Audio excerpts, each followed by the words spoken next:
All right, we're going to get started.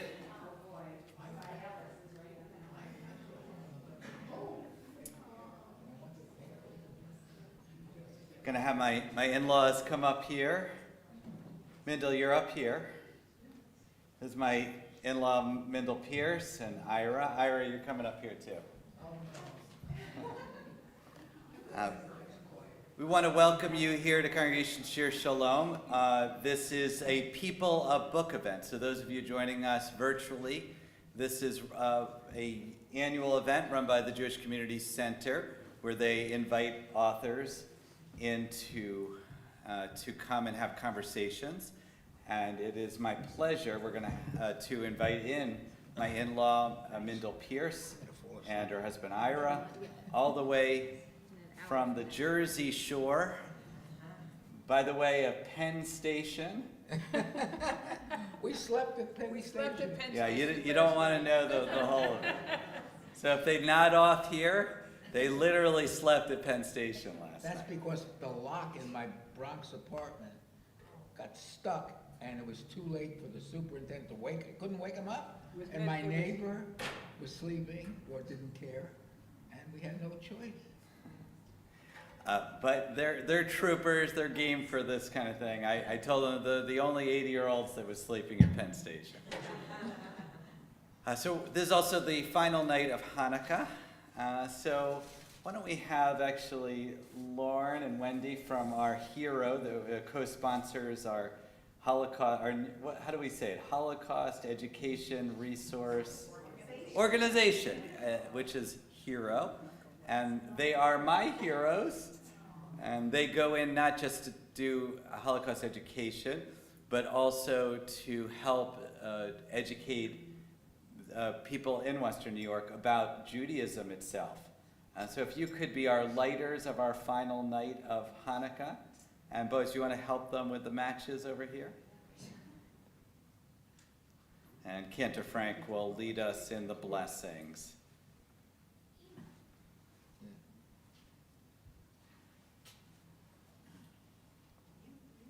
No, light the shamash first.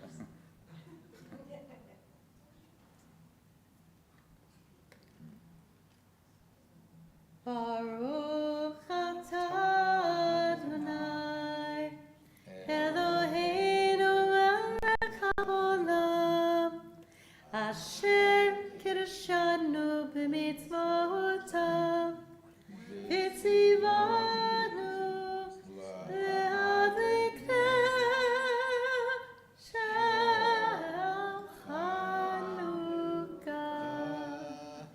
Baruch atah Adonai Eloheinu melech haolam she'asa nisim l'avoteinu bayamim ahem b'zman hazeh. Thank you, Wendy and Lauren. And I think having one not light is maybe appropriate for this time of year. We have here in the chair Itai, who relatives of his are in the Buffalo community and is being held hostage, and so that's a good memorial. But how beautiful to have second and third generation Holocaust survivors be the lighters of our lamp. And fourth generation. Oh, we have second, third, and fourth. Oh, wow. 2G, 3G, and 4G. Okay, so I'm going to come down here.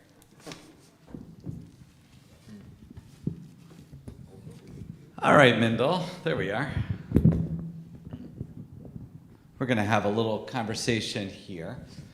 So you might think, how is it possible that someone decided to write a book at your age in life, that you decided that this was the time? This is your first book that you have worked on. What inspired you to write this book? I think I wanted the world.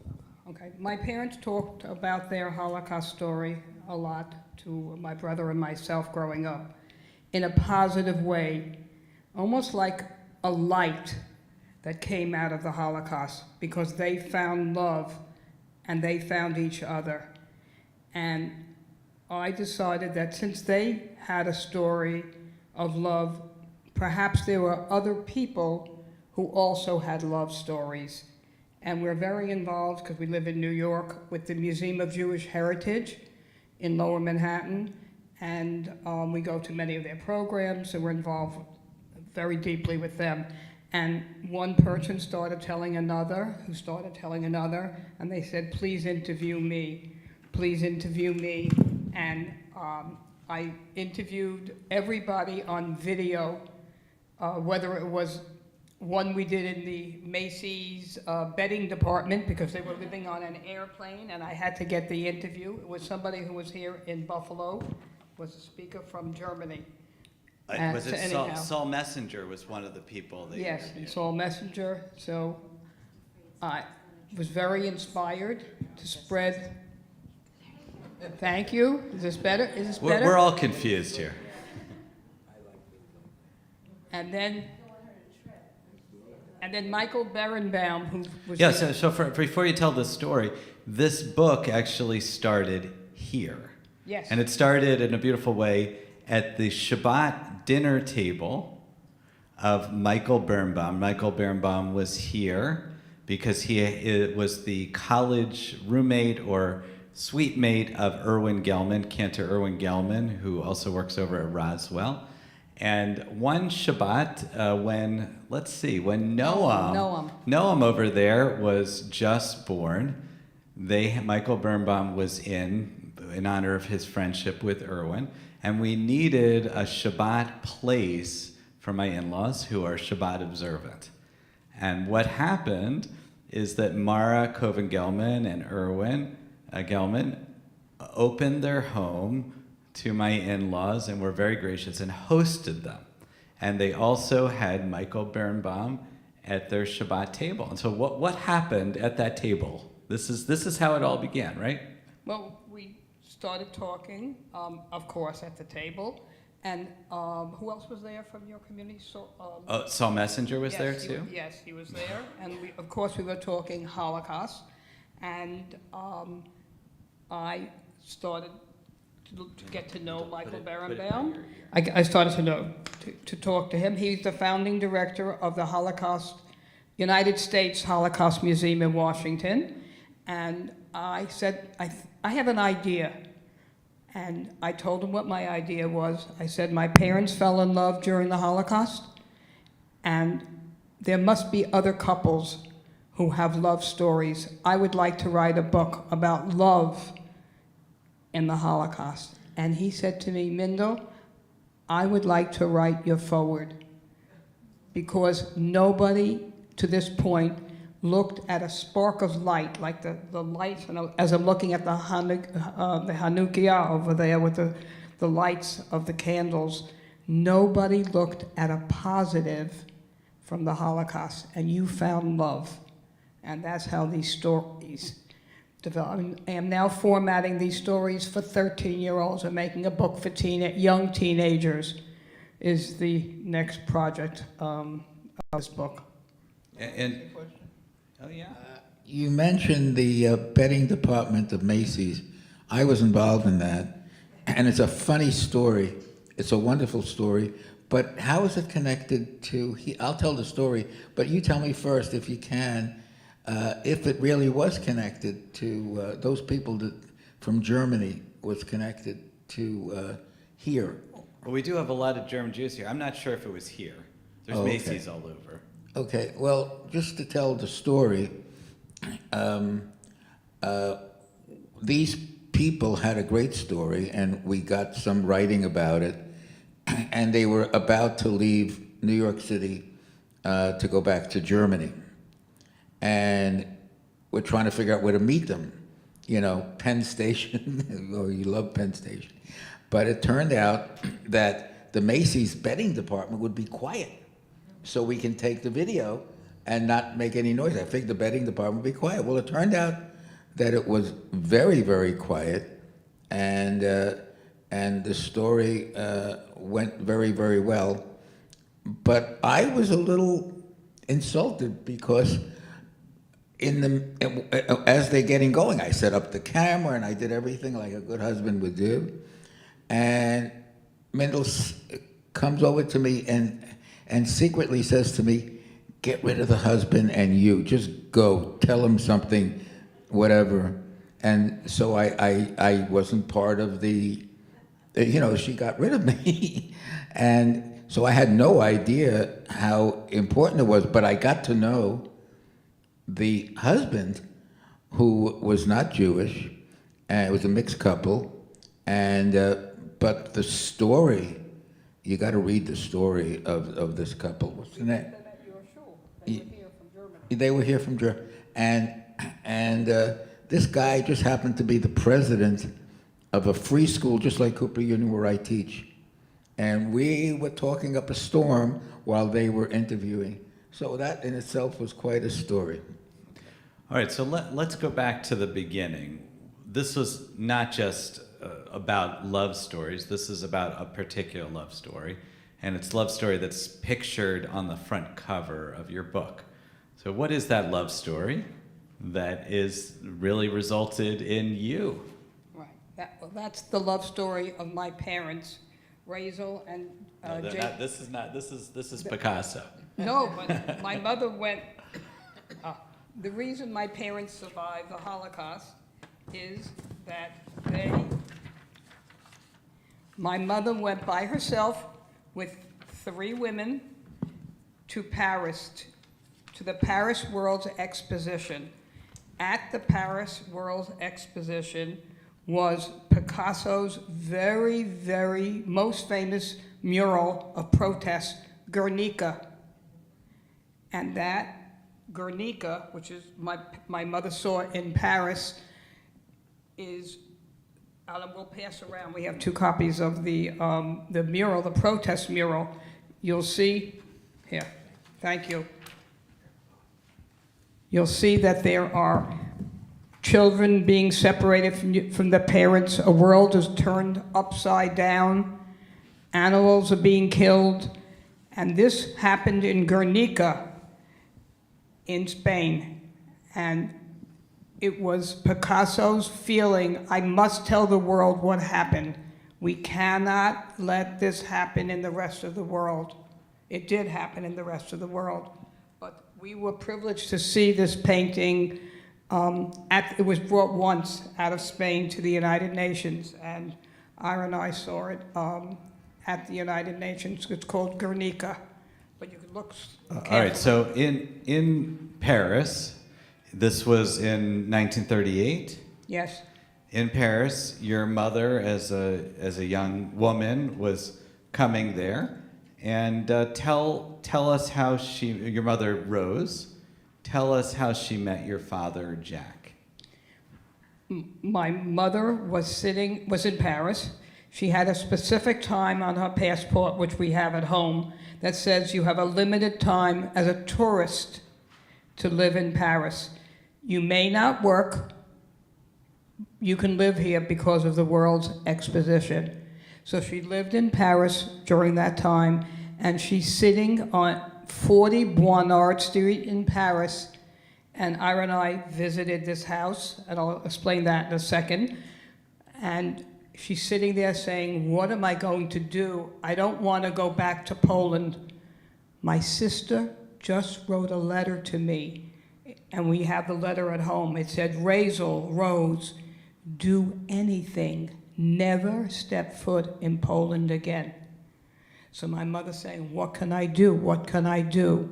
She's on the 4th floor, and she's talking on the 1st floor. My father happens to be on the 4th floor. She doesn't know him.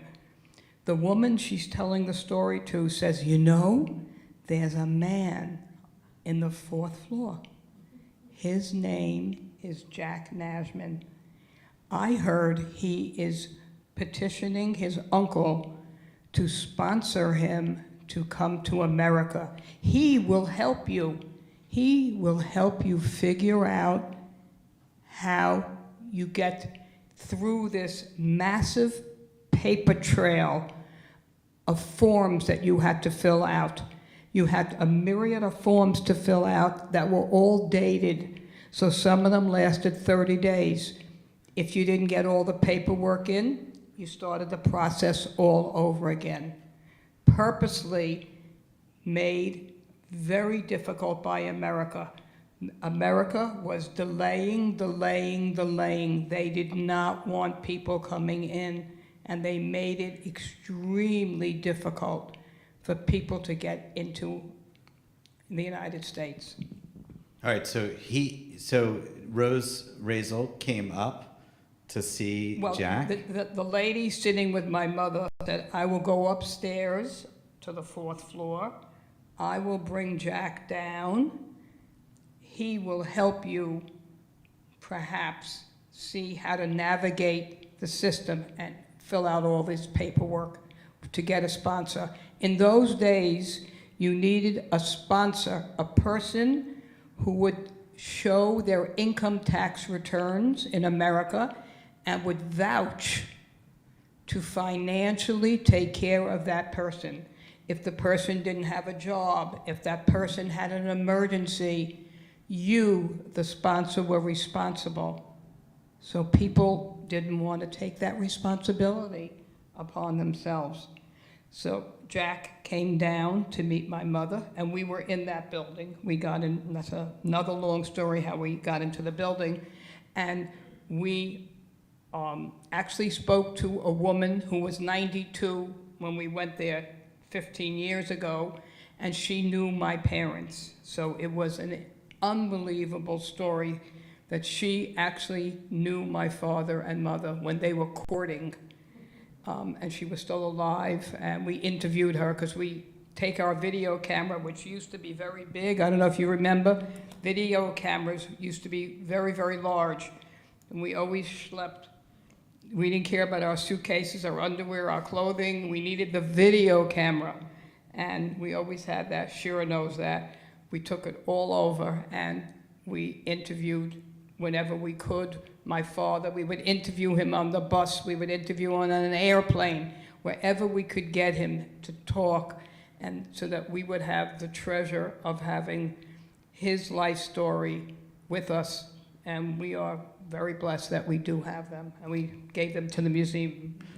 So when your parents met each other for the first time, what was your father had been engaged prior? But there was a little something wrong with the engagement. Yes, my father was engaged to another woman, and he said to the woman, I have to support my poor father living in Poland. So each month I send a certain amount of money back to Pruszka, Poland, so that my father would have enough food to eat. How could I eat if I'm not sure if he has enough food? I'm sending him money. And she said, the first woman he was engaged to, said, you have a sister who lives in Paris. She's been here for 5 years. Let her support your father. Well, my father didn't like that answer. So he broke the engagement to the first woman that he was engaged to, and she went and got a ring and returned the engagement ring to him, but she returned an engagement ring that had a flaw in it. She didn't return the real one. She tried to trick my father. My father didn't care. He was getting rid of her. But when he met my mother, he said, Razel, I have a poor father in Poland. I can't eat if he doesn't eat. So we need to send money. I have to send money to him every month. And my mother said, what do you think my mother said, yes or no? How many people think my mother said yes? Raise your hand. You're all right. My mother said, yes, that's a great idea. However, I have a poor father also in Poland, so let's send money to him also. So now my father's sending home money to 2 people in Poland, but he knew what my mother stood for, and that connected them right away. That was for him. So there's a lot of really exciting stories where they escaped many times in Paris because, you know, at France at that time, the Nazis were creeping in and there were free Paris. It was a real nightmare scenario. And I'd love to hear some of those stories, but maybe first, there's something very sweet about the relationship of your parents. They didn't just have one wedding. Well, first of all, describe their first wedding. Their first wedding. When they first got married. Okay, my parents got married a few times to each other. Why? My mother said to my father, they were going out a while, you just signed, he signed up for the French-Polish army to fight the Nazis. And my mother knew if he got accepted into the French-Polish army, she would get a financial allotment because she was the wife of somebody that was in the army. So she said to him, let's get married now, but we cannot have a joyous Hasana. We don't know what's happening to our respective families in Poland. So let's go to the mayor's office. That's the mayor's office in Paris. We'll have a civil wedding. So they have a civil wedding with 10 couples. 10 couples standing there. They all get married together. And they leave the mayor's office, the mayor's office. And they both were from Orthodox families in Poland. And they kind of felt empty. There was not one word of Hebrew, no Yiddishkeit. It didn't feel right to them.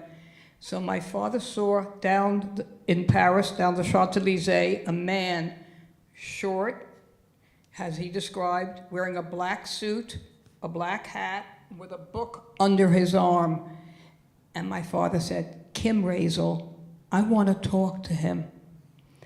And they walked over to him and they said, Du bist a Yid? Are you Jewish? And the man said, yes, I'm Jewish. He said, we just got married in the mayor's office, the mayor's office. Can you give us one? You know, when you get married, you have Sheva brachas, 7 blessings said. Can you give us one of the 7 blessings? Just one. We want to hear some words of Yiddish. And my mother bowed her head, and my father.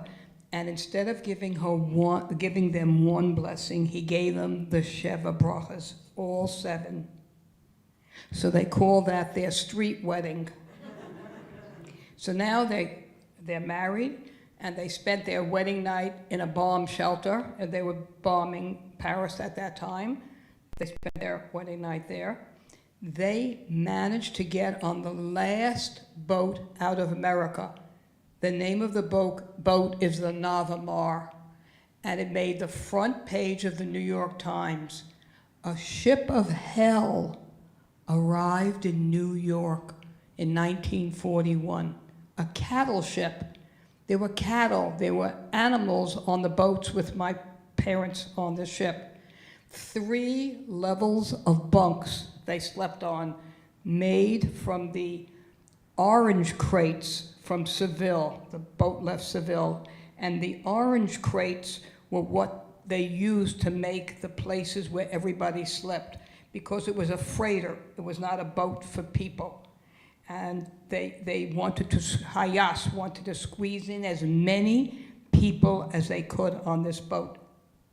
And they got on this boat, and Hayas, the Hebrew Immigrant Aid Society, which of course is still around helping Jews today, said to my father, you're by yourself.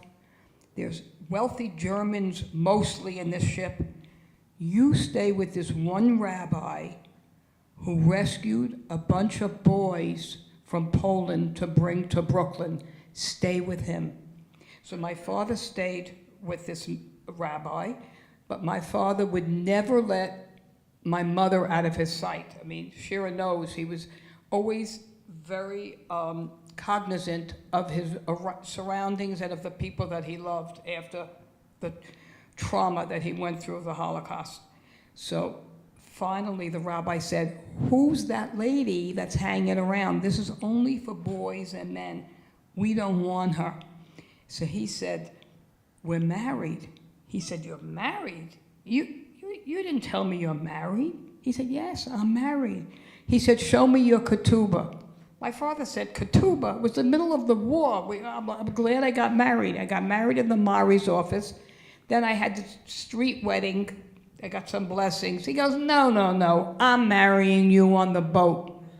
So the third marriage, my mother and father get married on this boat while the Luftwaffe is bombing from above, while the submarines are sending bombs on the bottom of the ship. And that's when they got married for the third time. They get off the boat 7 weeks later, 49 days on the boat, the ship of hell, and my uncle picks up my mother. And my father, like I said, would never leave my mother's side, my uncle says, "Who's that? Why is he here? Who's that?" He said, "That's my husband." He said, "You didn't tell me you were married. Where's your ketubah?" He said, "You don't understand. You're in America, in New York. This was a war. You don't have a ketubah." No, no, no. Tuesday morning, we're getting married again in the Bronx. So now for the third time, but now we have a ketubah after this third wedding, they got married in the Bronx. And then the fourth wedding was Ashira's bat mitzvah in 1989.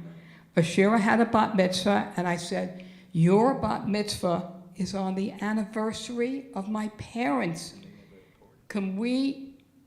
Let's make them a joy." They never had a wedding with dancing and a chuppah and everybody gathering around them. And Ashira said, "Yes," my obedient daughter said, "Yes, respectful, I will allow them to get married as part of my bat mitzvah, ceremony." And I said, and then we rewarded Ashira for doing that. And I'll tell you what happened at the thing. By taking Ashira to Israel and Egypt. We spent time in Egypt and Israel as a present for her, sharing this magnificent time with my parents. And this time, for the 7 blessings, each of my grandchildren, including Ashira, did one of the blessings. Each of Rose and Jack's grandchildren. Yes, for Rose and Jack's wedding, for their 50th wedding. And we have the chuppah that they got married under. Alex and Ashira used that chuppah, but they pinned their own chuppah on top of it. All the children used the chuppah. The chuppah was taken to Israel. The chuppah has traveled to California, to Jenny. The chuppah travels. Anyone need a chuppah? I will bring it to you. That's the honor that we had given my parents. That's the story of their 4 weddings. All right, there's a lot of amazing stories about the relationship, how they, had to do some very, very brave things. They were I got to meet them later in their life, and quite remarkable. They both lived to their late 90s. And one of them helped name Jera, and he died right before, Papa Jack died right before Jera was born, and came to a dream to help Ashira name Jera. I just want to say, my mother stopped talking for 1 year before she died at just about 99.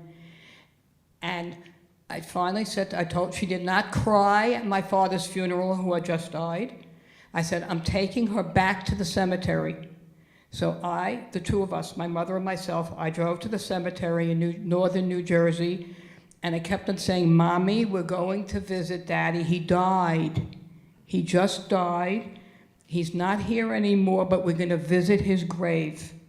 Now remember, she hasn't talked in a year. As I'm driving myself, she pulls me, Mindelle! And as I got to the cemetery, I almost crashed the car. I stopped the car, I said, "Mom, what? Tell me. Mindelle, he loved me very much." That was her last sentence. I said, yes, Dad, Mommy, he did love you. Talk to me about, she wouldn't say another word. So her gift to me was the fact that I knew how adored and worshipped she was by my father. So, Mindelle and Ira, I got to watch you as you crafted this book. This was first of all, this was quite an undertaking. These are not authors. They've never written anything prior. They're wonderful storytellers, as you can tell. But they actually went, and kind of what Ira was describing, and found as many stories as they could. There are 27 stories, and they probably could have had an entire other book as well. It's wonderful in the book itself. You get to read all of these different love stories, and there's even a divorce that's involved as well. People finding each other in concentration camps, in occupied France, and many, many different places. Probably the main story that's in there is something that's connected to Schindler's List, which is the story of the Bows. B-A-U, yeah, the Bows. And they were in the Schindler's List. This is he was the individual, the husband was in Schindler's List. Was the right? The wedding ceremony that was described in the book actually was their wedding. Their wedding. It was just one of the things that happened. It's my favorite story, beside, of course, Rose and Jack to stay married, you know. But it's an amazing story because I don't even know where to start. Just read the story. Well, but let's start. So yeah. where were? Was it Birkenau that they were in? They were in the same place that no, what was the name of the concentration camp? It was I think it was Birkenau. Birkenau. Yeah. And the story starts with him getting incarcerated, and then Mindelle and I always fight over what our favorite part of the favorite story is. For me, it was right at the beginning of the story. Mr. Bao had some very special talents in art, and he was able to do amazing writing, calligraphy, and he also drew up the plans for an expansion of the concentration camp. And this Mr. Golth, who was about the most miserable character you can imagine. You saw him in the movie where he was shooting people for fun. He insisted that a copy be made that evening because he liked his drawing so much. And it was a very cloudy day. You needed the sun. Yes. No Xerox machines. You needed the sun Yeah. to make a copy. In those days, that's the way they made a copy. You used a light-sensitive paper in the sun. And he said, Herr Commandant, it's impossible for me to get it at 5 o'clock. There's no sun. And he said, well, you'll get it, or else you're going to be dead. So he goes out, and it's cloudy, and he's hysterical about it. He's holding the papers up into the sky, and there's no sun, and he's shaking. And suddenly, over the hill comes a young woman, and he takes one look at her, and she takes one look at him, and she goes over to him and says, "What are you doing? Are you trying to signal the American Air Force to bomb our place?" He said, "No, I'm just trying to do." And then he says to her, "Would you be my sunshine?" And guess what? She was. Now, Mendel's story, favorite part is different. What's your favorite part? No, I like that part. Well, why don't you talk about how they even, so just the husband made it to Schindler's List. No. Okay, yeah. You want? Okay. Aren't they so cute? That story is so fascinating in that I forgot. You do it. No, remember that the wife, she had a connection. She was going to Oh, be, yes. she could get Yes, on the yes. list. Yes, what had happened is a couple of days before, she saved the life of the mother of the secretary to the commandant, a Jewish woman, and she was in charge of moving people wherever they wanted to go, and she found herself on the list as going to Auschwitz, excuse me, going to Schindler, and yeah, right, to work in his factory, and she found what was then her boyfriend, probably then, going to Auschwitz, and she knew he couldn't survive. She could because she spoke 7 languages, and she was extremely valuable to the commandant because she could communicate with everybody, and she was just a brilliant woman. And so what she did was she switched the names because she knew she could survive, and that was the amazing a part of that. And then the way it got into the Schindler's movie is that the marriage ceremony itself was really their marriage ceremony. They got married they were the only couple who got married in a concentration camp. They actually got married in the camp. Mr. Bao saved some of his rations, didn't eat for 2 days, and he found a spoon. He got a silver spoon, and he then didn't eat for another 2 days. This is now 4 days. And he had somebody who used to be a jeweler make out of a spoon a silver ring so they could get married. And it's on display. This is the Baus. This whole story is on display in Tel Aviv. There is a museum called the Bau House, and they have all of these artifacts there, right there. He actually took the cigarettes that the Nazis smoked, Mr. Bau.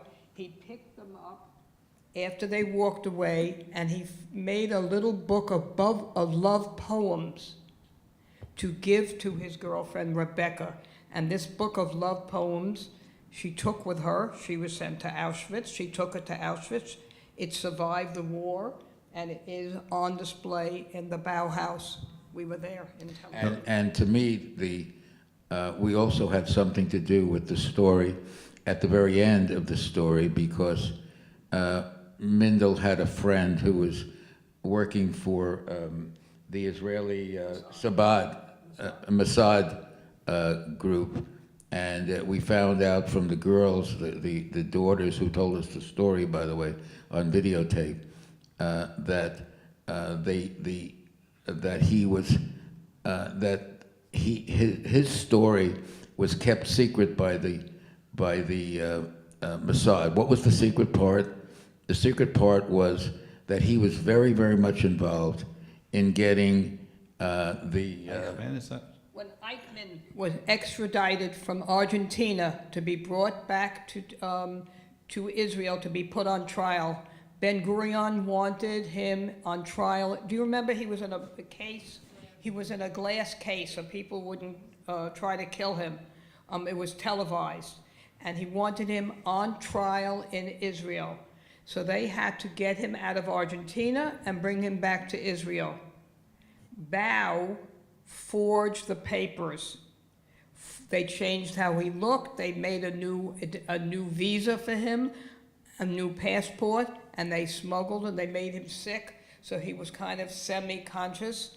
And they changed his appearance, and they took a photograph of him, and they smuggled him out from Argentina and brought him back to Israel so that he was able to be on trial.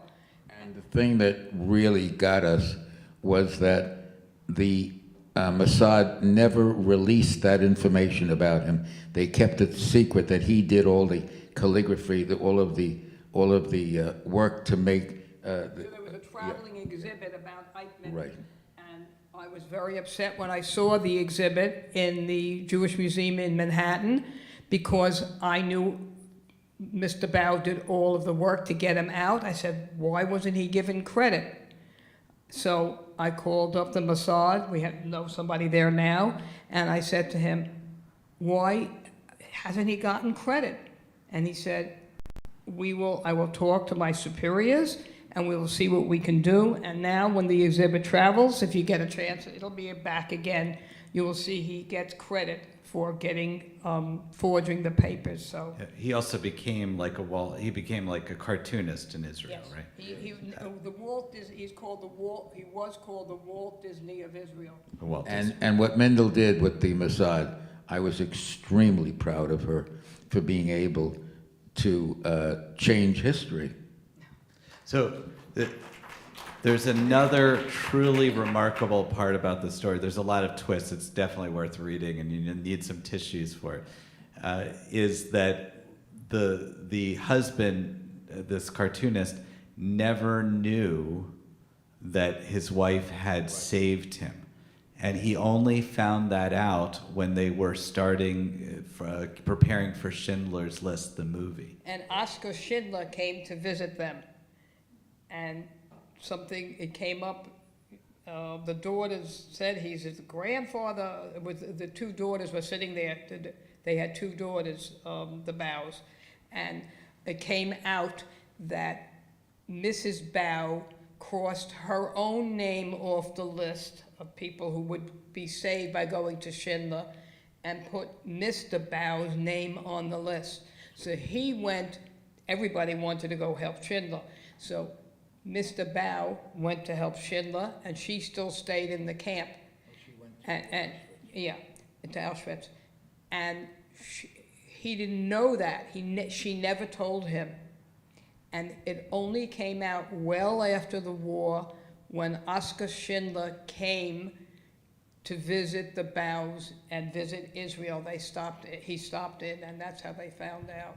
Well, you're going to be amazed, but in our audience today, we have a survivors, children, grandchildren, and great-grandchildren of people from Schindler's List, the Ferbers in the back, right? Really? Wow. How interesting. I want to talk to you afterwards. Thank you. 3G and 4G. Thank you. And we have a number of them actually in our community. This is a lot of work to do this book and a lot of years. A lot of people, I know we have a number of authors here in our audience, and I've written a lot, but it is a lot of work. It's not just about writing, it's about getting people involved and thinking about your work, and this was a very labor-intensive work. I mean, basically every time they came to Buffalo, it was a work assignment. They brought their recorder. After all these years of doing it and redoing it, it's been, Noam is now 10 years old, so over 10 years of working on this project. Are you tired of it? No. It actually uplifts me. It keeps me going. It energizes me because I meet constantly when I do presentations, and I work on a transcending trauma project for 20 years, the impact of the Holocaust on the second and third generations. We published a book. So we've been meeting for 20 years, twice a month. It energizes me because I want to share with the world a spark of light that came from the Holocaust. And just every time I look at the Hanukkah candles, I think of what this is doing. We hope that there'll be peace in the world, that maybe these candles now will launch peace in the world, give us light, and that's what it does for me. So your parents, both of whom lost almost the entire families, your uncle, your maternal uncle, was one of the only survivors in the entire family, and all of our children, the grandchildren, there's 19 19 grandchildren that are the product of Rose and Jack. What did, after all those years, all the struggle and all the loss, Jack used to say something all the time. What did he say? What was his expression about every day? Oh, about living. Every day is a gift, and you have to live it up every day and hop a line, grab everything in every day, because you have time to sleep in the other world. You don't have to sleep and rest now. Do and grab it in and enjoy life every single, and nothing more important than family. And he said it over and over again. And I just want to tell you that we have a magnificent dining room table at home. Why I'm telling you why it's so magnificent. I do work at Isabella Friedman Jewish Retreat Center in the summertime for 2 weeks. Used to be a lot of survivors. Now it's just people from New York who are Jewish to come to the the Berkshires. And there was a carpenter up there, and he said, "I love your mother." I took my mother there once. "And I love you. I want to do something for you. I'm making you a table." I said, "What does that mean?" He said, "I want to make you a dining room table. I'm putting a tree of life. It has Eis Chaim, the prayer that we say when we open the Torah. I'm carving that prayer. I'm putting your parents' name in Hebrew. I'm carving it at the base of the tree. I'm putting your in-laws' name at the base of the tree. And every child and grandchild name is carved around that tree, around the table." And I spoke to this rabbi in Australia, and I was asking him, "Can I carve names on a table, on a Shabbos table? What, am I ruining it?" He said, "Mindelle, you will elevate the food you put on a table like that. When you have the generations on that table and you look at it, you will elevate your food on that table." That's what he said you should do. You take any object and you're making it holy, and you made that holy. And that's by far the most precious piece we have in the house because of what it stands for. And one of the things he always said in Yiddish over and over again, "Alles Senenim Ish Tu Bekanen," which means basically you think that everything's so nice over there. The grass always seems nicer on the other side, but maybe appreciate what we have. Why don't we take an opportunity for questions in our last 10 minutes or so? If you have questions that you'd like to ask them about the process of the book or about their parents, feel free to ask. Yeah. With the interviews, how far removed were the interviewees? Were they always children, grandchildren? The people that you were interviewing, were they second generation, third generation? Who were you usually interviewing?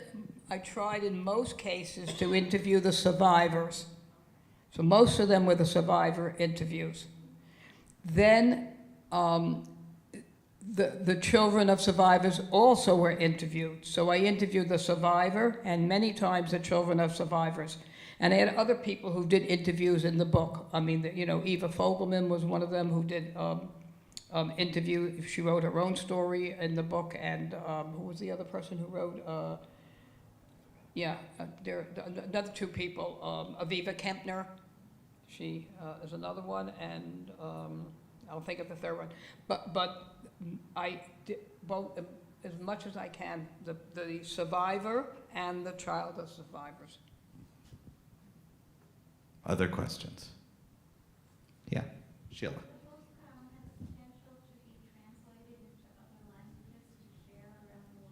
Is it going to be translated into other languages? It's so interesting that you asked me that, because I just got a letter. I didn't even tell Shira. I got a note today that my friend is in Ecuador, Anna, and I just got a note today that they want to meet me. They're coming in from Ecuador to New York. They want to interview me, and they want to translate the book into Spanish. So I'm thinking now of Spanish, of having the book and perhaps into Hebrew. Um, Yeah. That's, Are they coming through Penn Station? They're vagabonds. They like to go around. You have this heart, this heart sculpture with barbed wire. What does that mean? What does the heart mean? Boaz, can you bring that sculpture up to me? Thank you. Thank you, Boaz. This is on the back cover of the book. It is a sculpture that is made from the barbed wire representing the concentration camps, and it's made in the shape of a heart, meaning love stories, and it is placed on 2 pieces of wood from the railroad tracks that deported the Jewish people to the concentration camps. And a local sculptor, his name is Ron Roshan Cohen. He made the sculpture for me. He lives in Atlantic City. So I use it it's in the book, and I take it with me when I do talks. Well, but Boaz wants to ask you a question, actually, I think. Oh, good, Boaz. Safta. Wait, here. Oh, Safta, like, what were the ups and downs during writing the story? wait. What were the ups and downs? Like, were there any challenges with writing the story? Ups and downs of, Writing the story. Things. The hard things and the easiest things. I think the hard part was that I was crying a lot when I was doing these stories. It wrenched at my heart, so I think that was the hard part. But I had to force myself to say, I think these stories will be a spark of light to the world, and the world needs to know that there was love during this unbelievable time, the blackest time in the history, in my opinion, in the history of humankind. And I felt that I had to go forth with it. Can I answer this question in a different way? I was so amazed at Mendel's parents. Now, I'm amazed at my parents too, but I'm not going to tell you their story. But Jack Najman was an amazing guy, and I'll just give one example of something that we always ask our friends. What happened was that he didn't fill out a certain piece of paper in time, and in Paris, and the police were going to come pick him up. And so they arrive at the downstairs, and Jack Najman is coming downstairs, and they go walking upstairs, the police.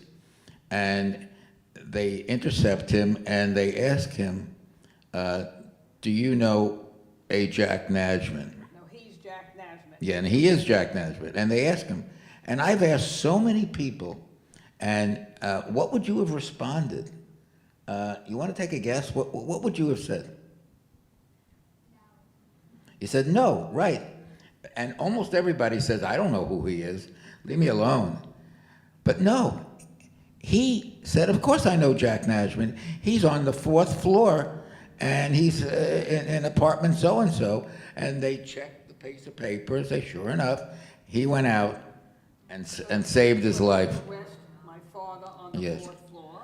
Yes. And my father walked down the spiral staircase, left the house, never to return to that apartment. And he always said, I came with 1 pair of pants to America, the pants that he was wearing, which is true. He left at that point, and that was... Yeah. When you say Allison, you know, my wife happens to have Phi Beta Kappa, and I'm very proud of her brilliance, but don't put her into a car. You know, what I'm saying is she's not the best driver in the world.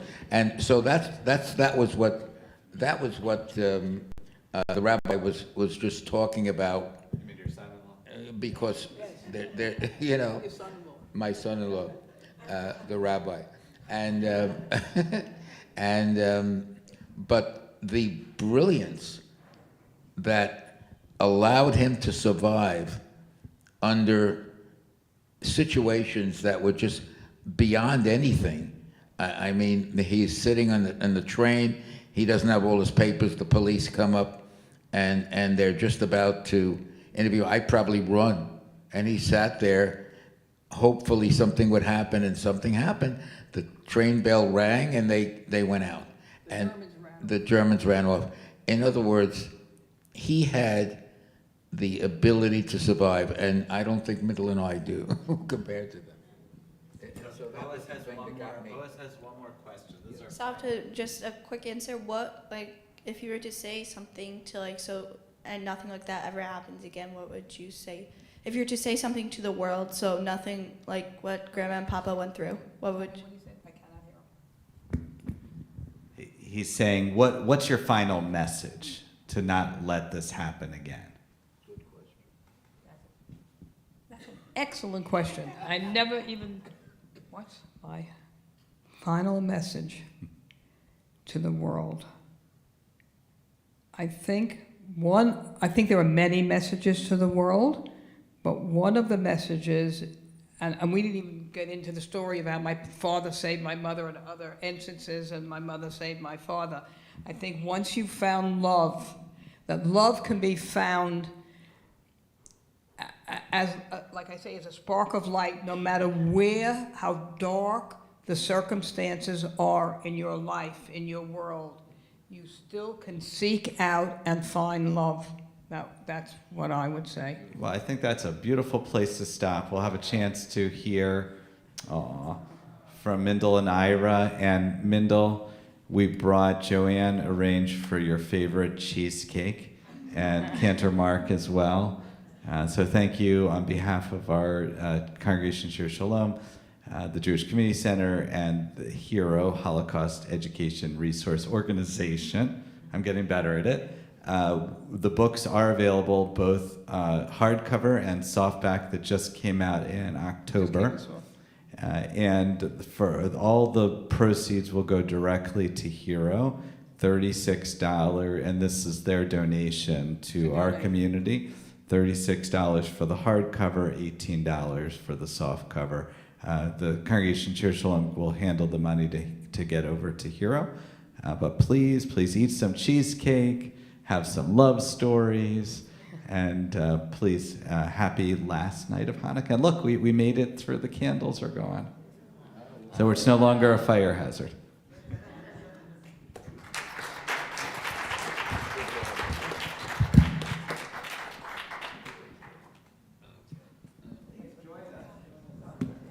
Hey, guess who else needs